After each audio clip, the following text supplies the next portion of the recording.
Menteri Pariwisata dan Ekonomi Kreatif Sandiaga Uno menghadiri forum group discussion yang digagas oleh Sandinesia Sulawesi Selatan yang dihelat di halaman Monumen Mandala Rabu 23 Agustus.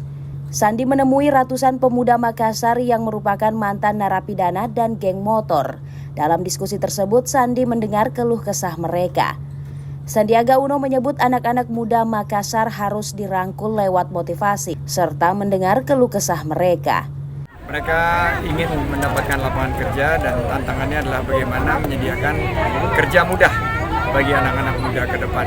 Dan hari ini kita jawab tantangan tersebut dengan model kepemimpinan yang berpihak kepada anak muda untuk bisa memberdayakan usaha-usaha mereka. Sandiaga Uno menambahkan ini adalah dorongan untuk perekonomian Indonesia, di mana semangat anak-anak muda ini adalah cara bagaimana ekonomi bisa bergerak menghadapi kesenjangan-kesenjangan sosial. Ardi, Fajar TV dan Fajar Radio melaporkan.